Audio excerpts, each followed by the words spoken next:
Ketika resimen pelopor menyerang markas RPKAD di Cijantung, terbunuhnya seorang prajurit resimen pelopor berujung pada penyerbuan markas RPKAD di Cijantung. Ditulis oleh Hendy Joe, dilansir dari historia.id.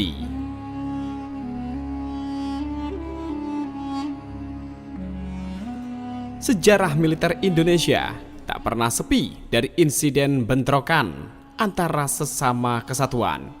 Resimen Para Komando Angkatan Darat RPKAD, kini Kopassus, pernah bentrok dengan Kesatuan Elit Korps Komando Angkatan Laut KKOAL, kini Marinir, pada 1964 di Kuini, dan Pasukan Gerak Cepat Angkatan Udara PGT pada 1965 di Halim Perdana Kusuma.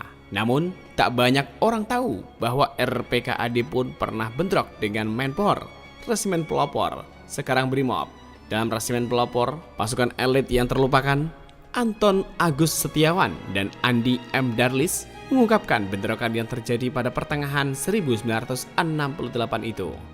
Insiden diawali oleh datangnya seorang sopir oplet ke asrama Menpor di Kelapa II, Depok pada suatu siang. Dia menyerahkan jasad seorang prajurit Menpor. Sebelum pingsan, sopir itu mengatakan kepada petugas pos jaga bahwa prajurit Menpor itu tewas ditembak dari jarak dekat oleh personel RPKAD.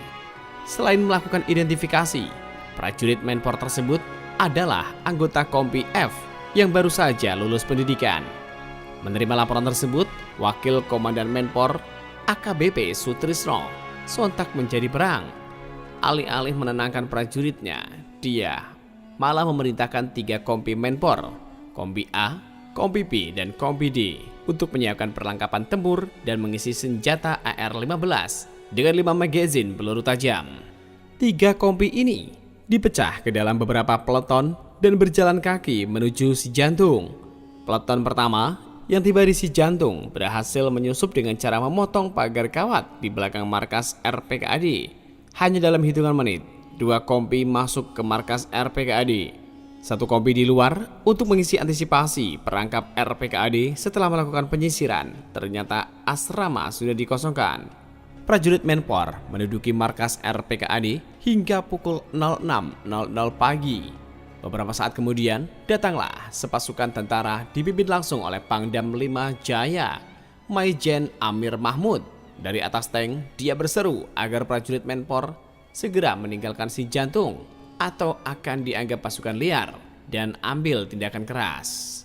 Prajurit-prajurit tidak gentar dan malah mengarahkan senjatanya kepada Pangdam Jaya. Seorang prajurit bertanya kepada AKBP Sutrisno, "Bagaimana Pak Tris? Pangdam Jaya ditembak tidak?" Sutrisno memberi perintah untuk menunggu. Tak lama kemudian, Kombes Polisi Anton Sujarwo, Komandan Menpor, yang tidak mengetahui penyerbuan anak buahnya ke markas RPKAD. Sutrisno memberi perintah untuk menunggu. Tak lama kemudian, Kombes Polisi Anton Sujarwo, Komandan Menpor, yang tidak mengetahui penyerbuan anak buahnya ke markas RPKAD, memerintahkan mereka untuk membubarkan diri. Barulah para prajurit Menpor mengundurkan diri dari Cijantung. Seminggu setelah kejadian itu, pasukan Menpor memakai pakaian sipil dengan menggunakan truk yang diganti plat nomornya, menculik prajurit RPKAD yang pulang cuti.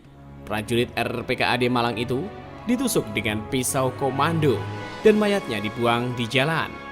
Pada pekan berikutnya, aksi ini didukung Batalion 530 Brawijaya yang tengah bertugas di Jakarta. Para petinggi TNI dan Polri segera melakukan penyelidikan. Hasil penyelidikannya tidak pernah diumumkan kepada publik. Menpor dan RPKAD didamaikan dengan cara apel dan kegiatan bersama.